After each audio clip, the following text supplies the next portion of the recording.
Hello and welcome to Calls. This is the comparison course results show. Very excited for it. It's been a pretty long 2 to 2.5 weeks of gathering an amount of data that is it's incredible. It's a lot of the Fantasy National database that is available because I'm not an insider.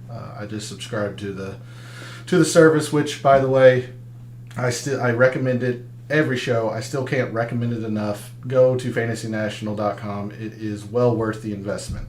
Hopefully you tuned in to last week's show, which was the kind of the methodology show. And if you haven't, I highly suggest you go watch that, as it's a kind of a preface or a preparation for tonight's show. But in that, I discussed some data differences, data anomalies that I had been seeing while doing research during the off season, and I explained the differences that I was seeing between some tournament info type stuff, especially from the tournament fact sheets and on Fantasy National. And again, I'm going to re-emphasize this is not in any way an attack on either of those two things.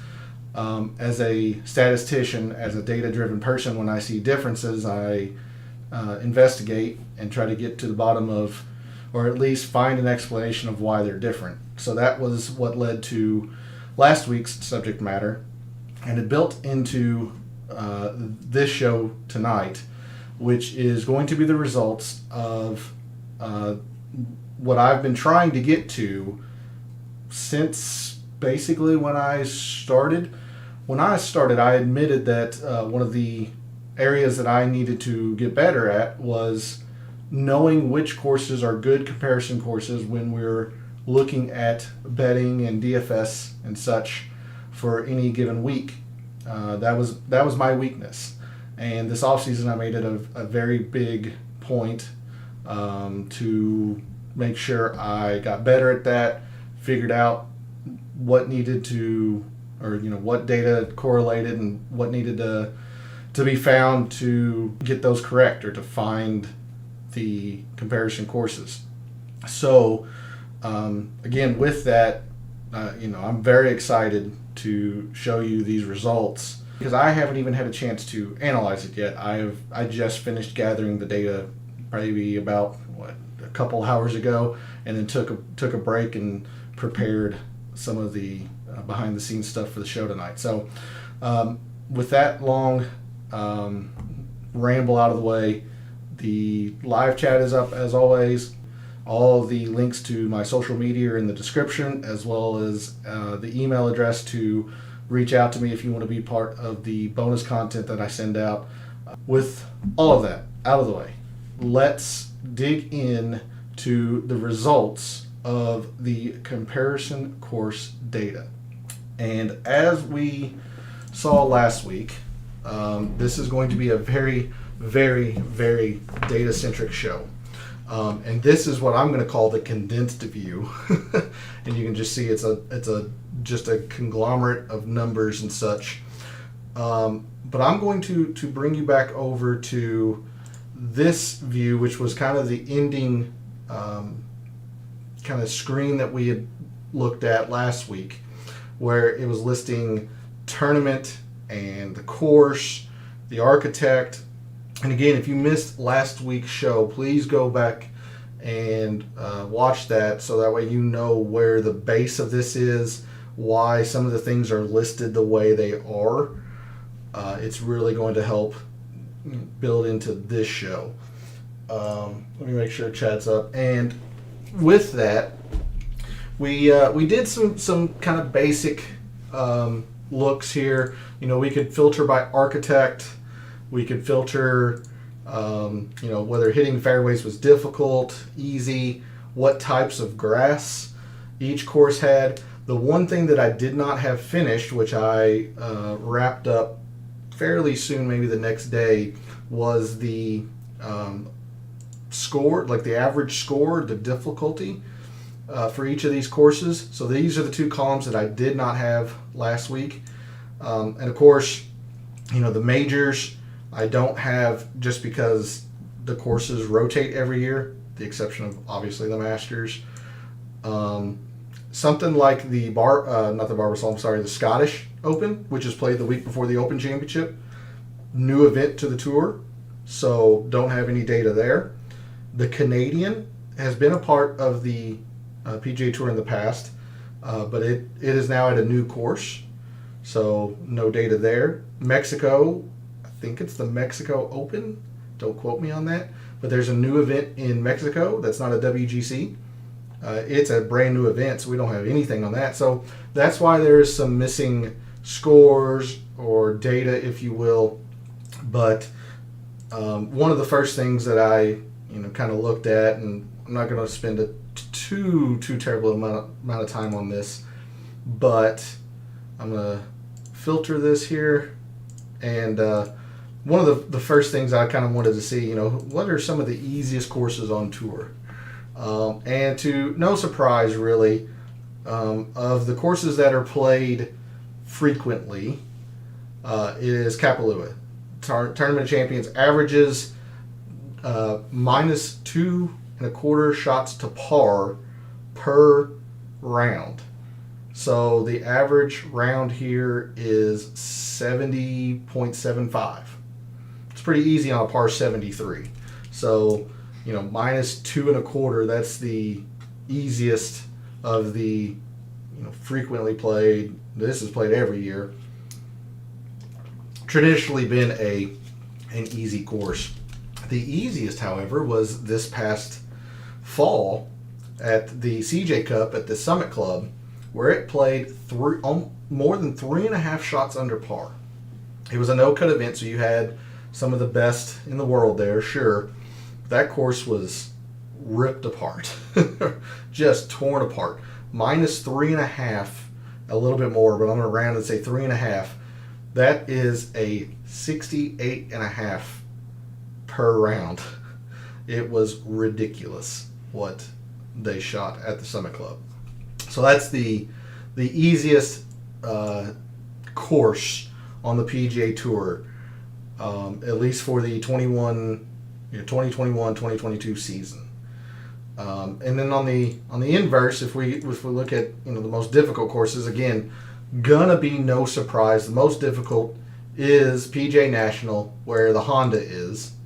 You'll see Jack Nicklaus is in here a few times for difficult courses. The Memorial, also difficult. Second most difficult, again, no real surprise here, is Wells Fargo at Quail Hollow. Long par 71. You've got Houston Memorial Park, the next to last week of the fall season, or fall part of the season. Very difficult course. So again, some interesting stuff there that I kind of just went through briefly.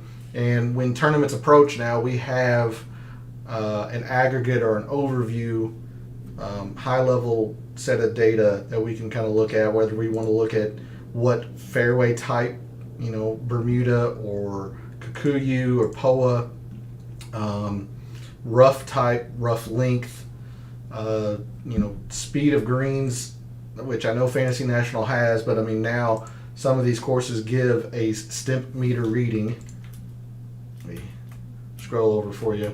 Some of the courses give a stimp meter reading, so we can kind of look into that as well. So, again, just a gathering of data, and that is on the high level view that I had been doing and finished up early. When I say early, say Wednesday or Thursday last week. The bigger project that I had undertaken for this show, for you, for you all, and to try to get better at comparison courses, is to look back and go back the past 5 years. If a course had been played the past 5 years, at the same place. So the Masters obviously is there every year, so I went back 5 years. The Fortinet, even though it changed sponsors, it's always been at Silverado Resort North at least the past 5 years, so 5 years there. Whereas something like Memorial Park has only been 2 years used, 2021 season and 2022 season, so that only has 2 years of data. So this is the Fortinet. You kind of see here it's got some overview type stuff as well. It's got 5 years, even though this was the first year was the Fortinet. Here it was the Safeway. It's still the same course. I gathered for all 5 years every metric that I could from FNGC, from Fantasy National, and kind of put it all together in one, what we call data dump, or just big long piece of data and information. And you can see here separated by breaks and such. So 5 years of data.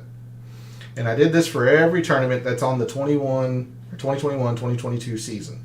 So this is the Fortinet, had 5 years. I mentioned Houston, how it's only got 2 years, so it's not as long of a work tab, worksheet, whatever. But I went and did that for every event on the tour this season. And when I finished, again, this is about a couple hours ago, this is the results of all of that work. And I know it's probably pretty hard to see. I wish I could make the font bigger for you all without throwing a lot of things off, out of whack. I'm sure I can next week or sometime else, but again, like I said, I finished this in a couple hours ago. Haven't had a lot of time to work on things to pretty it up for you all. But the whole gist of this is to find out if there are key metrics, certain metrics that play well at various courses, and to find out which of those are, which ones those are, perhaps why they are, and then correlate them between courses to see if that, what's the word, leads to higher finishes for the players, for the golfers. Say if, and this is just a pure example, say Harris English plays well at the Sanderson Farms. We see that putting seems to be pretty good here, and I'll explain all the numbers here in a bit. But, if Harris English plays well at the Sanderson Farms, we see that putting is very important. Then we come down to Houston, and putting's also important, and Harris English does well there too. Is that the putting? Is that coincidence? So that's the reason why for gathering all this data. And I think this would be a good time to explain what all of this is saying. So this is the season, again, the past 5 years. So anything in the fall, so these here will be the 2022 season, back 5 years. So you see something like the Bermuda has only been played 3 years, at least at the course it is at. So only 3 years of data, and I'll explain the blanks here as well in a bit. But that's the season. There's all the metrics here, and what this is the average finish, or the average ranking of the whatever metric is it that is. So strokes gained off the tee. So the top 30 players, the guys who finished in the top 30 in the 2022 Fortinet, top 30 and ties. So anyone who tied for 30th or better, what was their rank on average of strokes gained off the tee? So in 2022, the top 30 averaged being 55th in the field, which tells me that it's not really all that important at the Fortinet. Last year was 42nd. It was a bit more important last year. Year before that, 50th, 40th, 40th. Hopefully you get the idea. So in the 5-year average, running total, running average, the Fortinet top 30 players average about 45th on off the tee. So to me, that's not an incredibly important stat at the Fortinet.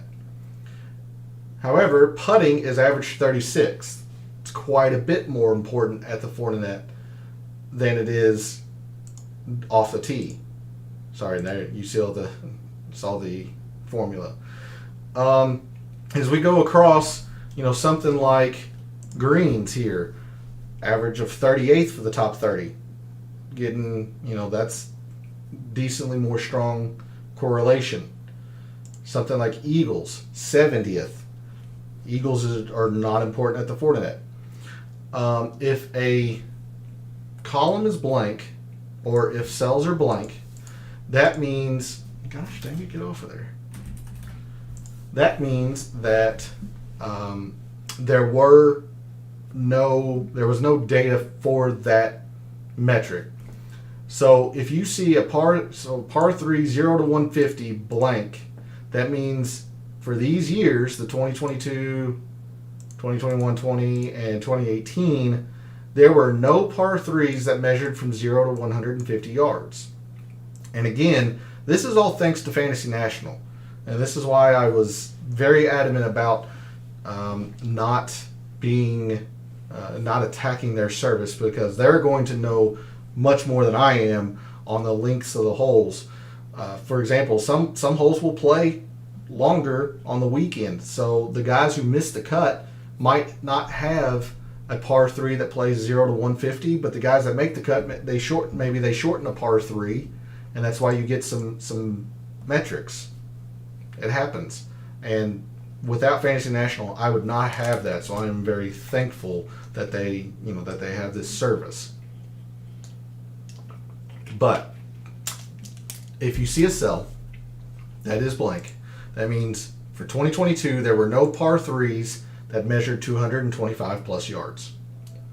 Same here, par 4s, there's been no long par 4s at the Fortinet, so on and so forth. What you'll see here, and it'll be pretty easy to spot once we go along, you'll see whole swaths of blanks. Here, we'll go over here to the putting and the proximity. Just nothing. Well, notice what these tournaments are. The Zozo, played in Japan. Bermuda, played in Bermuda. Mayakoba in Mexico. And then there's a couple more down here. Puerto Rico. The Masters, which is the one caveat, the one difference, and the Corrales Punta Cana. The similarity between all of those, except the Masters, is they're overseas. Well, quote overseas. They're international. So we don't have data for them because they don't use ShotLink. The Masters is different because all of their statistics are proprietary. So they own that. They don't release it, or at least release and whatever we can get, we have. So again, I have not. I don't want to say kid on Christmas morning or kid in a candy shop. Like, I've worked on this so much, I'm just seeing numbers like you all now, as opposed to trying to interpret them. But I think one of the best things we can try to go through is to find out, just on a high level overview, if there is a stat that is most prominent across the field, basically, across all of the tour events. And the reason that's going to be important is I scrolled through all of the events to try to let you all see what all is there. I'm going to go back up to the top. One of the big things that I noticed this fall is I was focusing a lot on par 4 scoring when I was building my data models in Fantasy National, in the mixed models. And I realized I had not really done that before. I looked back at 2021 since I started, and I hadn't really done that. Maybe I'd done it once or twice or something, but every single tournament it seemed like I was focusing on strokes gained par 4. And that really got me wondering, is that just part of the courses? Is that a maturation of myself, looking at statistics, or the statistics of golf, excuse me, or is that something that I need to critique on myself to see if I'm not not interpreting this correctly, not gathering what I need to gather from these numbers. So I will be the first to admit that I am not one above self-critique or critical analysis. It's so important in what you do as a data person. So with that, I'm going to come over to this, what I called the condensed view. This is the summation of all of this. So you'll notice here, for the net, strokes gained off the tee, 45.86. That's just this number. So it's basically all of it wrapped up into one. I have this tab, I have it split out by year. This, I've got it all just rolled up, with the exception of the St. Jude and the Tour Championship. The reason being, the St. Jude this year is the first year it's in the FedEx Cup playoffs. But the past 3 seasons, 2021, 20, and 19, this was a no-cut field. It was a WGC. So, the best players in the world don't have to worry about a cut. So these numbers are going to be drastically lower than in 2018 and 2017 when this was a regular PGA Tour event. So even though I still rolled it all up and did an average here, I did want to make sure I separated it somehow, just in case that's really important coming, as we get closer to the St. Jude or on St. Jude week. So this is going to throw off the average just a little bit, because we got to remember this was no cut. The same for the Tour Championship, with a little bit of a caveat. It's still only 30 players at the Tour Championship, but remember that the format changed the same year as St. Jude, 2019. 2021, 20, and 19 was when they implemented the leader at -10, second place is -8, so on and so forth. Whereas 2018 and 17, everyone started at even. So what I'm going to do here is just do a quick, I said quick. Let's see if we can get a quick average here. Nope, because it doesn't like these divisor by zeros. So the divisor by zero is just the fact, like Mexico, new event, PGA, we don't have any course data, Canadian, and so on. And again, I apologize. I wish I had this even more neatly organized. Again, I gathered this all together, finished it about a couple hours ago. And let me know in the comments, or if you're live in chat, social media, however you want to reach out to me. Let me know if you want to do a special show where I have this all gathered neatly for you all. I'd be more than happy to do that. I'm going to do it for myself, especially, and for my subscribers. Whenever the season rolls around, we'll be looking at these metrics and such very closely. But reach out to me in the comments, social media, however, if you want to see something in specific, or you want to kind of see this in a easier way to read or easier view, I guess is the way I'll say it. But when I went through and looked, there was one clear area of statistics that was a lot more important. And again, this was just an eyeball view, but you can kind of take a look, some of the numbers around it. Strokes gained par 4 is actually the most important statistic on the PGA Tour when it comes to finding players that finish in the top 30. And you think about that, it sounds reasonable. Almost, every course, the majority of the holes are the par 4s. You have so many different variations of the par 4s. It's just what the players are most exposed to. So if you're the best on those, you should be the best. And it makes some sense, sure. But then you start thinking, well, is that really the best way to really figure out what plays at a course, or what plays most at a course? Because if this were the case, then essentially I would bake in an automatic 10 to 15% strokes gained par 4 every data model. And I don't know if that's right.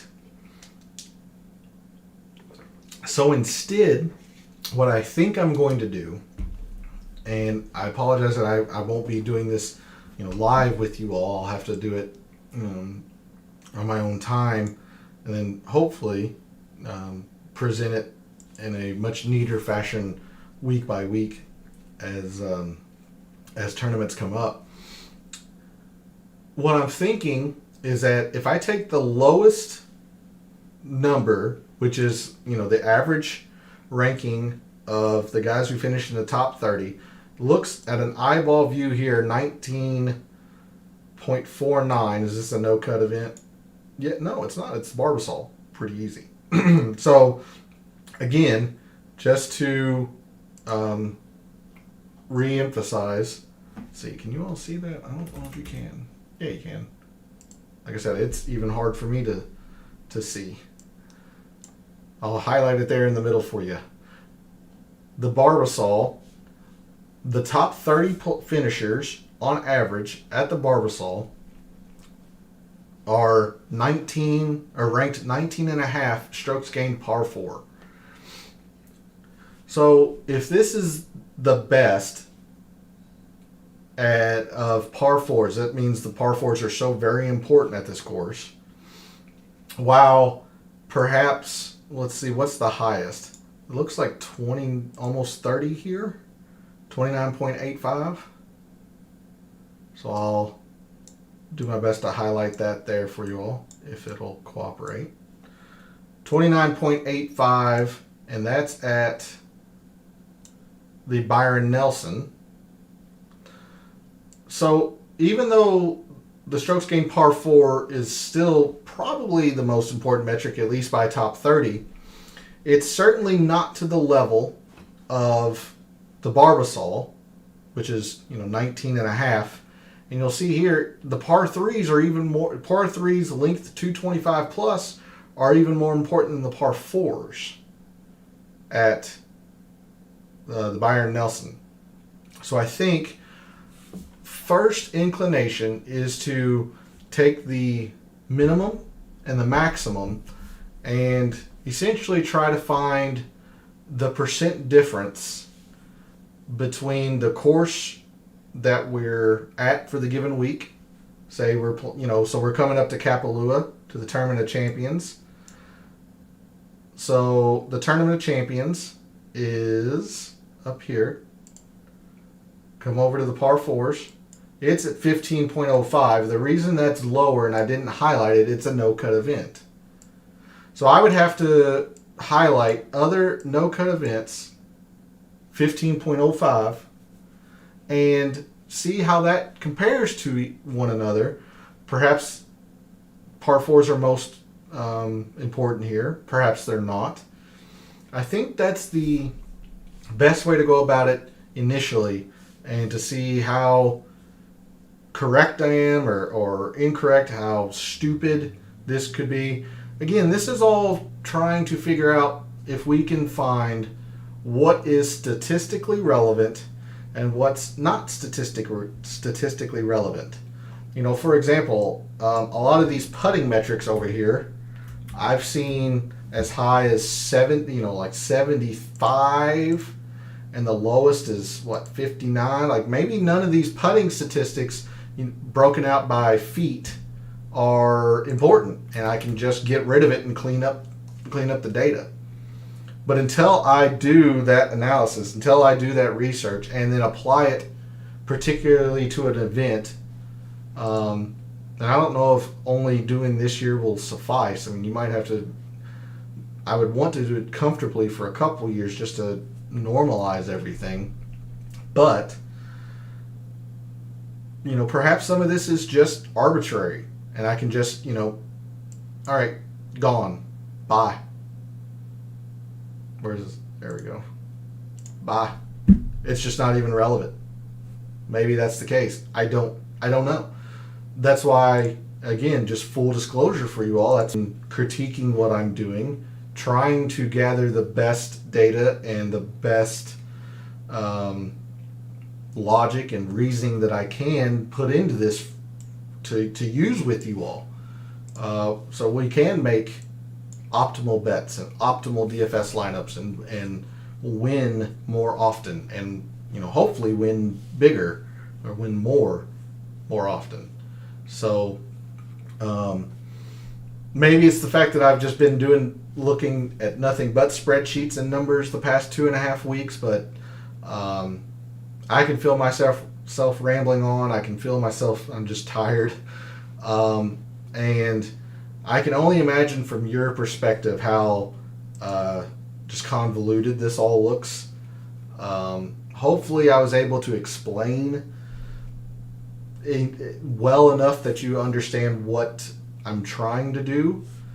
And of course, reach out to me if you want some clarification, or if you're intrigued and want to see some more, if you want to see another video at some point. I still have, looks like 2 to 2.5 weeks before the Tournament of Champions, and of course that whole week will be the usual schedule: Sunday research, Monday data dive, and Wednesday DFS Tactics. I think the next part of this project that I want to do is to take each individual player. So let's say we'll just Max Homa, who won the Fortinet.